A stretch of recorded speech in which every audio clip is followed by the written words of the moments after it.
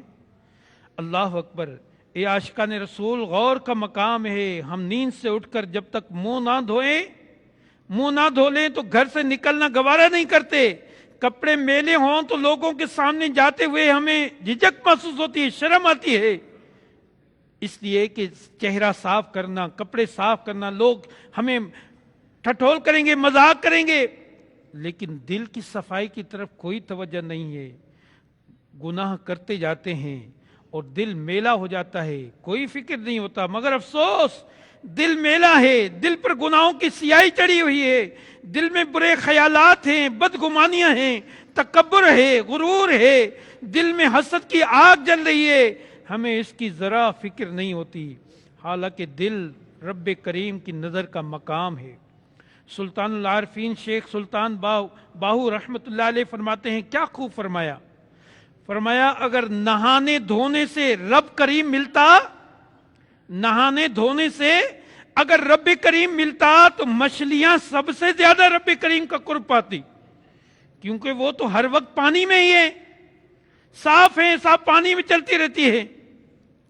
اور اگر رب کریم اچھے بال بنوانے سے ذریعے ملتا تو بھیڑ بکریوں کے بال زیادہ ہوتے ہیں، وہ رب کریم کی زیادہ قرب حاصل کرتی، مگر حقیقت یہ ہے کہ رب کریم ان کو ملتا ہے جن کی نیت سچی اور دل پاک ہوتا ہے۔ شیخ الاسلام حضرت بابا فرید الدین رحمت اللہ علیہ فرماتے ہیں، اللہ پاک اور بندے کے درمیان حجاب یعنی رکاوٹ یا پردہ صرف دل کی گندگی ہے۔ اگر یہ حجاب اٹھ جائے یعنی دل پاک ہو جائے تو بندے کو اللہ پاک کا قرب نصیب ہوتا ہے۔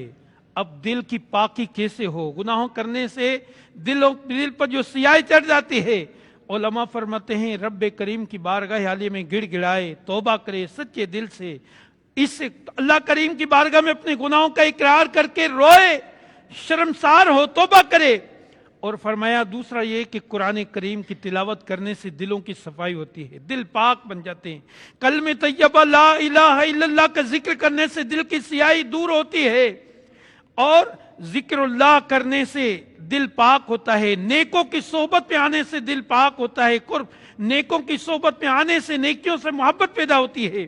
تو دعوت اسلامی کا یہ ماحول ہے۔ تو پیارے میٹھے اسلامی بھائیوں، اب شب برات آنے والی ہے، یہ وہ مبارک رات ہے، حدیث پاک کا مفہوم ہے کہ بنی کلب کے بکریوں کے بالوں سے بھی زیادہ اس مبارک رات میں اللہ کریم گناہگاروں کو بخشتا ہے۔ علماء فرماتے ہیں عرب میں قبیلوں میں بنی کلب کے قبیلے میں سب سے زیادہ بکریاں وہ پالتے تھے، اور ان بکریوں کے بالوں سے بھی زیادہ گناہگار بخشے جاتے ہیں، لیکن کچھ بد نصیب ایسے ہیں جو اس رات میں محروم ہوتے ہیں۔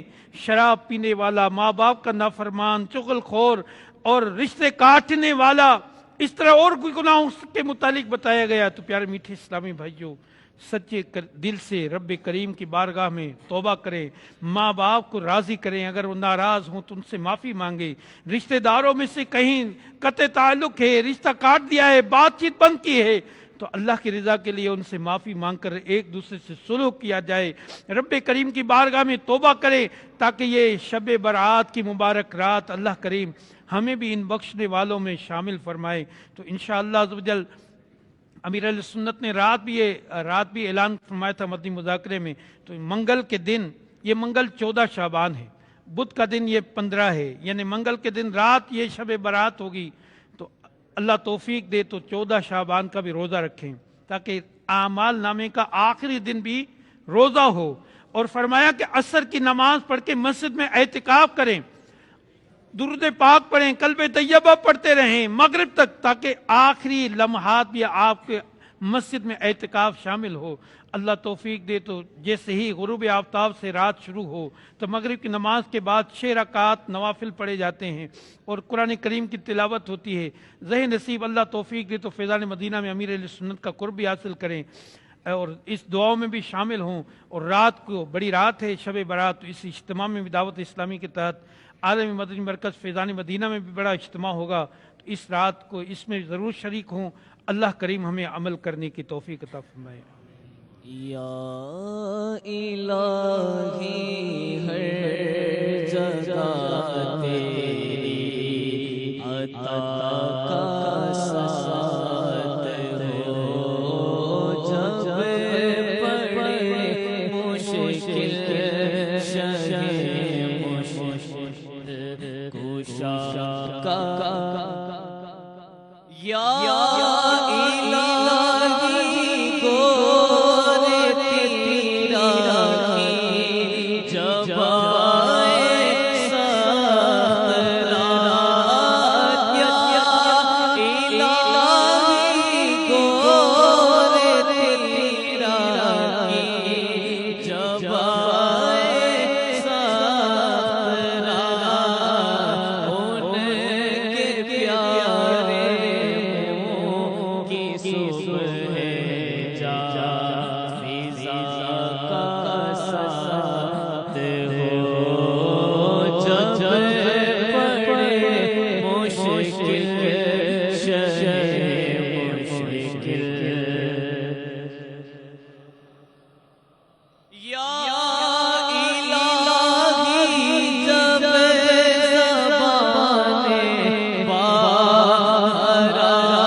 والصلاة والسلام على سيد المرسلين جزا الله عنا سيدنا ومولانا محمدا صلى الله تعالى عليه وسلم ما هو أهله. اللهم ربنا آتنا في الدنيا حسنة وفي الآخرة حسنة وقنا عذاب النار. اللهم رب اغفر وارحم وأنت خير الراحمين. اللهم رب اغفر وارحم وانت خیر الراحمین اللهم انك عفو کریم تحب العفو فاعف عنا یا غفور اللهم رب اغفر لي ولكل مؤمن ومؤمنة اللهم رب اغفر لي ولكل مؤمن ومؤمنة اللهم رب اغفر لي ولكل مؤمن ومؤمنة یا اللہ یا رحمان یا رحیم الہ العالمین، ماہ شعبان المعظم کی مبارک دن ہے، خوش نصیبوں نے جنہوں نے روزہ رکھا ہے، اے رب کریم ان کا روزہ اپنی بارگاہ میں قبول فرما۔ اے اللہ، شب برات مبارک رات قریب ہے، الہ العالمین یہ مبارک مہینہ سرکار کا مہینہ، آقا کا مہینہ چل رہا ہے، جن خوش نصیب لوگوں نے تیری رضا کے لیے روزے رکھے، قرآن کی تلاوت کی، عبادتیں کر رہے ہیں، تہجد فرض نمازوں کے ساتھ نوافل بھی ادا کر رہے ہیں، مولا ان کا صدقے ہم سب کے سارے صغیرہ کبیرہ گناہوں کو معاف فرما، ہمارے ماں باپ کی پوری امت کی بخشش فرما، ہمیں نیک پرہیزگار ماں باپ کا فرما بردار اور سچا پکا عاشق رسول بنا۔ الہ العالمین ہمارے تمام صغیرہ کبیرہ گناہ معاف فرما، ہم سب کی بخشش فرما، حتمی بخشش فرما۔ مولا شب برات کی مبارک رات آنے والی ہے، ہم میں سے جو غلطیاں ہوئی ہیں، جو گناہ ہوئے، کوتاہی ہوئی ہیں، اے رب کریم اپنی رحمت کاملہ سے ہمارے تمام صغیرہ کبیرہ گناہوں کو معاف فرما، مبارک رات میں بخشنے والوں میں شامل فرما۔ اے رب کریم جو مسلمان بیمار ہیں، بیماروں کو شفا کاملہ عطا فرما، جو پریشان حال ہیں ان کی پریشانیاں دور فرما۔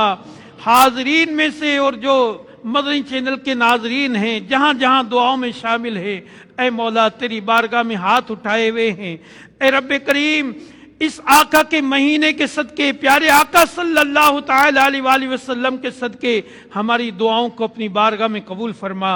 اے رب کریم جو تمام بیماروں کو شفا کاملہ دے، جو پریشان حال ہے ان کی پریشانیاں دور فرما، جو قرضوں میں جکڑے ہوئے ہیں مولا رہائی عطا فرما، آسانیاں فرما، قرض دور فرما، مرض دور فرما، پریشانیاں دور فرما، سب کے رزق حلال میں برکت عطا فرما، ہم سب کا ایمان سلامت فرما، ہمیں اسی سال حج بیت اللہ کی سعادت نصیب فرما، ہمیں بار بار مکہ مدینے کی حاضری نصیب فرما۔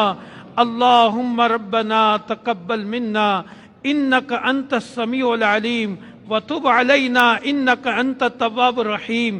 یا اللہ، آج ہم نے بیان میں دل کے پاک ہونے کے حوالے سے سنا، اے رب کریم ہم اس بات کا اقرار کرتے ہیں کہ تیری نافرمانی کر کے، گناہ کر کے دل سیاہ ہو گیا ہے، نمازوں میں دل نہیں لگتا، قرآن کریم کے دل میں تلاوت میں دل نہیں لگتا۔ اے اللہ اپنی رحمت کاملہ سے ہماری دلوں کی سیاہی دور فرما، ہمیں پانچوں وقت نماز کی پابندی نصیب فرما، قرآن کریم کی تلاوت کا شوق نصیب فرما، ذکر اللہ اور درود پاک کثرت سے کرنے کی توفیق عطا فرما۔ یا اللہ ہم سب کو امیر اہل سنت کی غلامی دعوت اسلامی کے ماحول میں استقامت عطا فرما، نیک اعمال پر عمل کرنے کی توفیق عطا فرما۔ ان اللہ و ملائکتہ یصلون علی النبی یا ایہا الذین آمنوا صلوا علیہ وسلموا تسلیما۔ اللہم صل علی سیدنا و مولانا محمد معدن الجود والکرم وآلہ وصحبہ اجمعین برحمتک لا الہ الا اللہ محمد رسول اللہ۔ کراچی والوں کے لیے افطار کا وقت ہو گیا ہے، جن کو روزہ ہے وہ افطار کر لیں۔